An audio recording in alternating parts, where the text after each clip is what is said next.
Hello friends, வாங்க பன்னீர் fried rice எப்படி பண்ணுறதுன்னு பார்க்கலாம். இது ஹெல்த்தியான பன்னீர் ஃப்ரைட் ரைஸ்.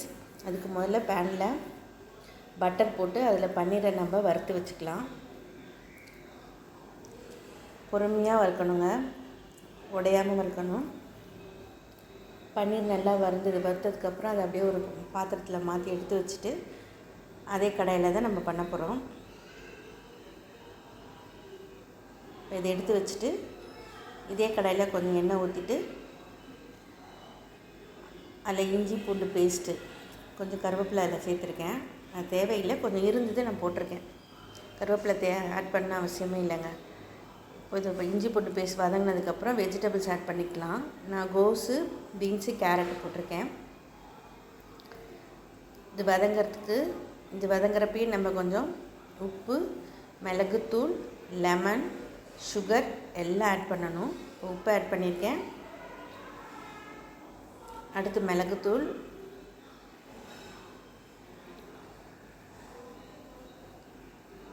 ஆட் பண்ணதுக்கப்புறம் லெமன் புழிஞ்சிருக்கேன். ஒரு அரை ஸ்பூன் லெமன் புழிஞ்சிருக்கேங்க. இதெல்லாம் போட்டு ஆட் பண்ணதுக்கப்புறம் கொஞ்சம் சுகர் போடணும். சுகர் போடுறது எதுக்குன்னா ஒரு ஸ்வீட்னஸ்க்கும், ரெண்டாவது காய் வந்து ரொம்ப கலர் மாறாமல் இருக்கும். 2 விஷயத்துக்காக 1 ஸ்பூன் சுகர் ஆட் பண்ணிவிட்டு நல்லா வதக்கணும். நல்லா வதங்கினதுக்கப்புறம் நம்ம ரைஸ் ஆட் பண்ணணும். இப்போ நல்லா வதக்கலாம்.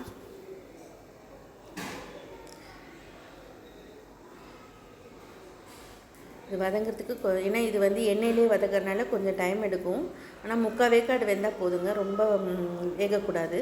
3/4 வேக்காடு வெந்தால் போதும். கொஞ்சம் டொமேட்டோ சாஸ், கொஞ்சம் சோயா சாஸ். இது ரெஸ்டாரண்ட் ஸ்டைலில் வந்து ஒரு டேஸ்ட்டு கொடுக்குங்க. அப்புறம் மிளகுத்தூள் கொஞ்சம் போட்டிருக்கேன், காரத்துக்கு பத்தலைன்னு. இந்த ஸ்டேஜ்லேயே பன்னீரையும் நம்ம வறுத்து வச்ச பன்னீரையும் ஆட் பண்ணிக்கலாம். எல்லாம் நல்லா கிளறினதுக்கப்புறம் இப்போ நம்ம ரைஸ் ஆட் பண்ணிக்கலாம். இது ஹோட்டலில் பண்ணுற மாதிரி நம்ம அஜினோமோட்டோ அது வயிற்று கெடுதலான எந்த விஷயங்களையும் சேர்க்கலாங்க. இது ரொம்ப ரொம்ப ஹெல்த்தியான, அது ரொம்ப டேஸ்டியாகவும் இருக்கும். கண்டிப்பாக நீங்கள் ட்ரை பண்ணி பாருங்கள். நான் சாப்பிட்டு பார்த்தேன், சூப்பராக இருந்தது. மிச்சம் இருக்க கொஞ்சம் ரைஸை சேர்த்து மல்லித்தலையை சேர்த்து ஆட் பண்ணிவிட்டு நல்லா கிளற வேண்டியதாங்க.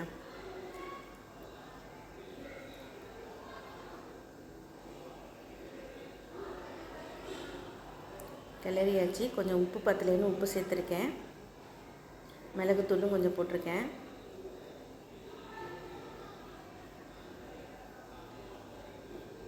சூப்பரான ஃப்ரைட் ரைஸ் ரெடி ஆகிடுச்சு. இந்த டேஸ்ட்டில் கொஞ்சம் உப்பு டேஸ்ட் பண்ணி பார்த்தேன், சூப்பராக இருந்ததுங்க. இதே டைப்பில் நீங்களும் ட்ரை பண்ணி பாருங்கள், ரொம்ப நல்லா இருந்தது. உங்களுக்கு பிடிச்சிருந்தா லைக் பண்ணுங்கள், ஷேர் பண்ணுங்கள், சப்ஸ்கிரைப் பண்ணுங்கள். தேங்க்யூ.